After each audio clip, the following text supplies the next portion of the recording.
Katy Perry, I just want to congratulate you on being the first astronaut to sing in space for real. Thanks, Jeff. It was one small step for women, one giant leap for my lifetime's tour. By the way, it's Captain Perry now. I know you're just a simple businessman, but I went to space for real. That makes me space captain. Really connected to that strong, divine feminine right now. What are you guys going to do up in space? What are you doing up there? A space mission this morning.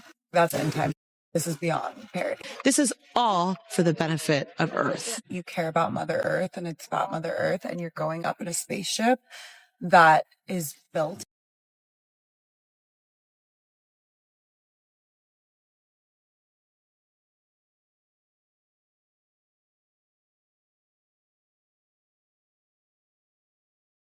Was Blue Origin's 10-minute spaceflight worth it for the planet? Whilst the all-female launch carrying the likes of Katy Perry and Lauren Sanchez has made history, it's also being called a gluttonous... This isn't one of these things where we're like, women have gone to space, real space, been in space, died in space. Real women astronauts have gone to space. Wasn't it the space station who just got back? Things are seriously blowing up behind the scenes right now after news leaked that the Simpsons writers are secretly working on a savage parody of Katy Perry's failed Blue Origin spaceflight. Katy completely lost it. And honestly, her reaction is only making the drama worse. So what exactly are they planning to roast, and why is Katy so desperate to stop the episodes airing before it even drops? Stick around, because the details are even crazier than you'd expect. Galactic charges around $600,000 per seat, which, let's be honest, few can afford. Not to mention the environmental impact of actually producing the hydrogen fuel in the first place, which can be energy intensive. Then, of course, there's the obvious fact that Blue Origin is owned by Jeff Bezos, the founder. I feel dumb around you. Anyway, when you sang in space, alien communication satellites picked up the sound waves. And they loved it. I knew I felt a connection when I was in space for real. I sensed the magic of the universe coursing through my foof. No, they transmitted this message to us. Earth was shaking in Van Horn, Texas this morning for the ladies-only Blue Origin rocket launch. Katy Perry, Gayle King, and Jeff Bezos' fiancée, Lauren Sanchez, became the first group of women ever to visit outer space in a giant... Insiders are spilling that the Simpsons team has been quietly cooking up an episode that takes aim at Katy's space adventure. And let's just say it's not a cute look. Early drafts supposedly show a cartoon Katy freaking out over small stuff in zero gravity, struggling with basic tasks, and holding a bunch of over-the-top emotional press conferences once she's back on Earth. Okay, I'm going to show you the capsule that we have been training in for the last few days. Here I am. Seat number 2. Here on the New Shepherd.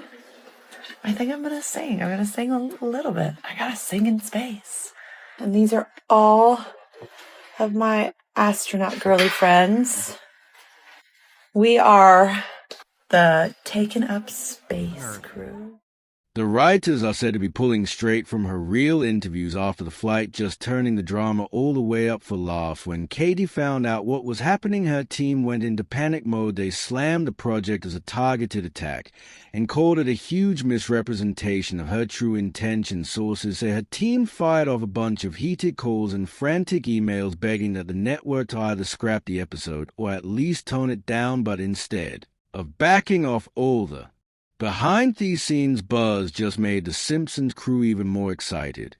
And now the controversy is burning hotter than ever.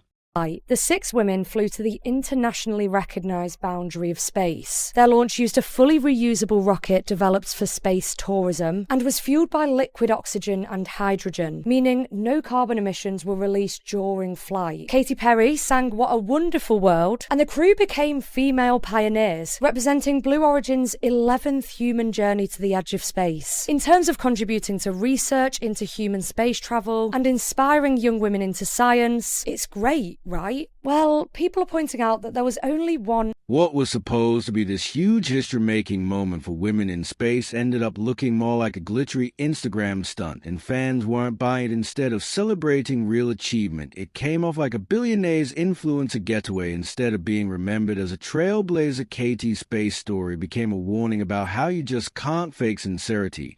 And now with the Simpsons ready to turn the whole thing into TV gold, it looks like Katy's crash landing isn't over yet. Katy Perry, I just want to congratulate you on being the first astronaut to sing in space for real. Thanks, Jeff. It was one small step for women, one giant leap for my lifetime's tour. By the way, it's Captain Perry now. I know you're just a simple businessman, but I went to space for real. That makes me Space Captain Perry. Excuse me, Captain. Hello? We have a problem. You need to get down here right away. All right, we'll be right there.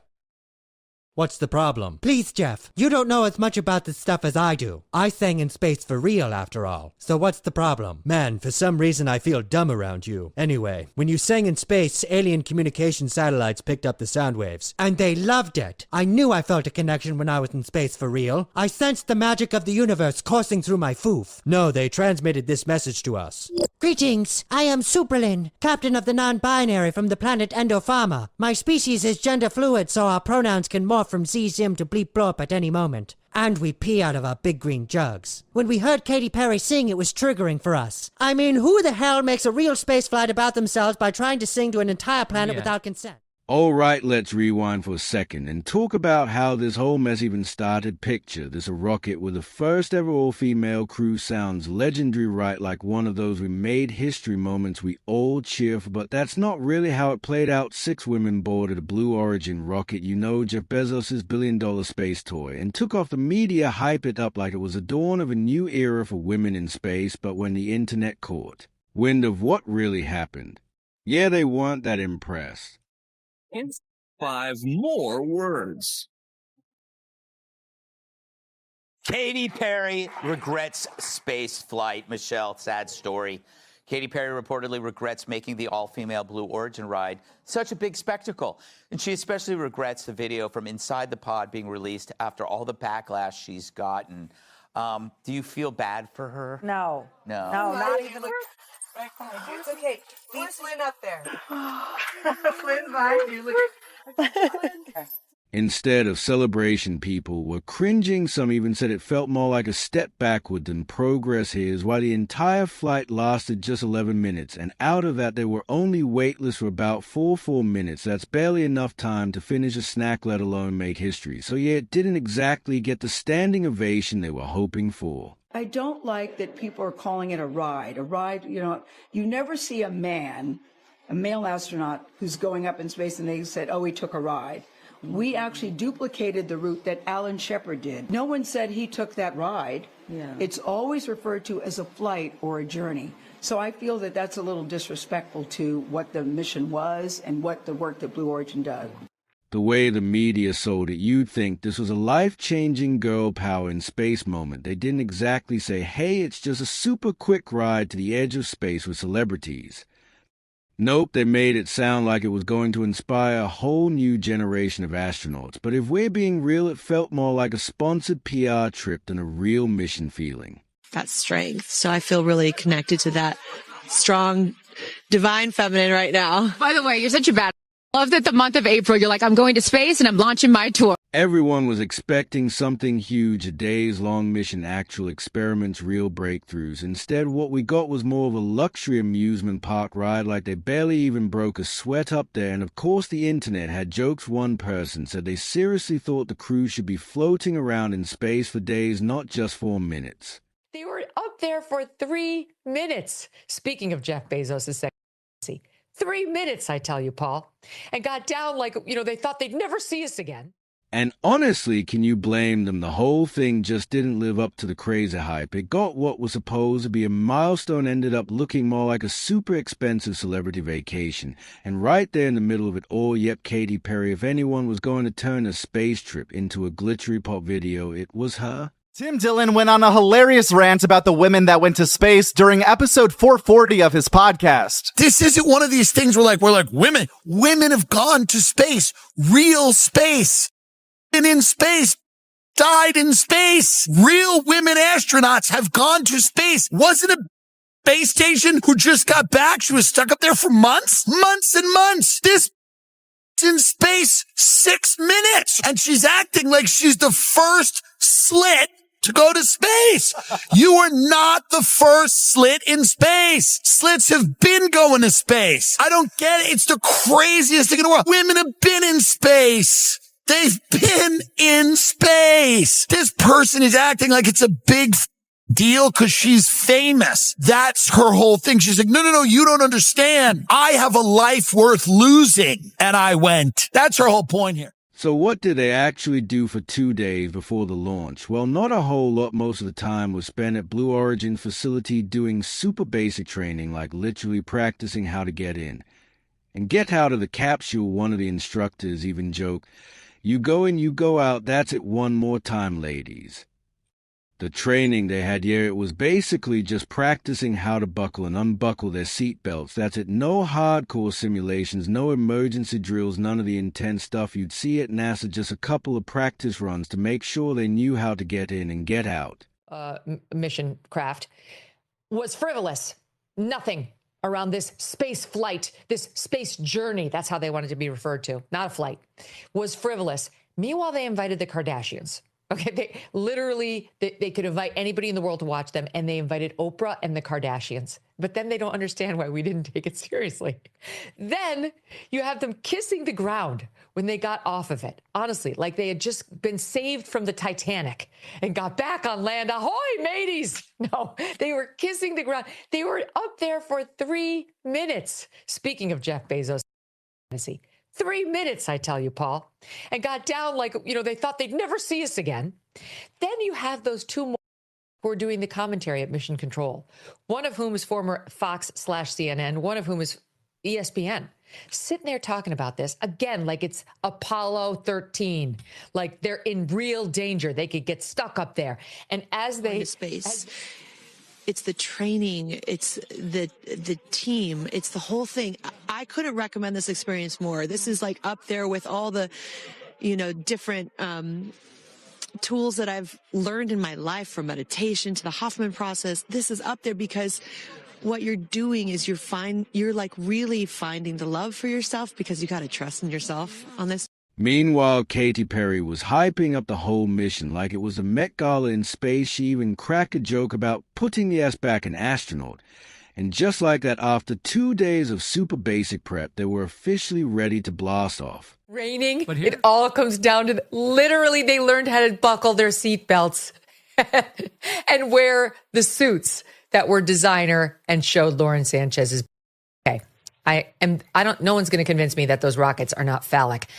I think we're all just part of some weird Jeff Bezos fantasy right now. But here's where things get real. This wasn't NASA. This was Blue Origin, a private space tourism company. Their whole vibe is space for everyone, but only if you have a spare $200,000 to $500,000 lying around.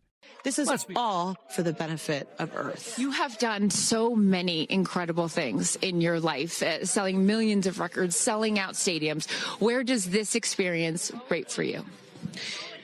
This experience is second to being a mom. Wow. Yeah, that's it. And that's why it was hard for me to go, because that's all my love right there.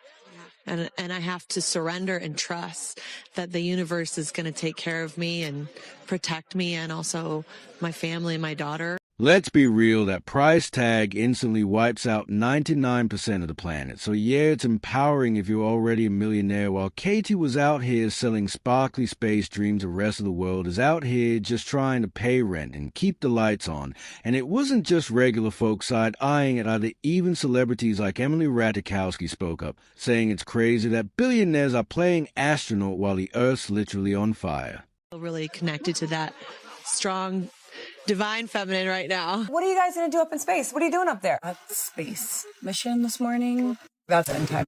This is beyond Perry. This is all for the benefit of Earth. You care about Mother Earth, and it's about Mother Earth, and you're going up in a spaceship that is built and paid for by a company that's single-handedly destroying the planet. To me, it's such a reminder about how we need to do better, be better. It's so much money to go to space. Yeah.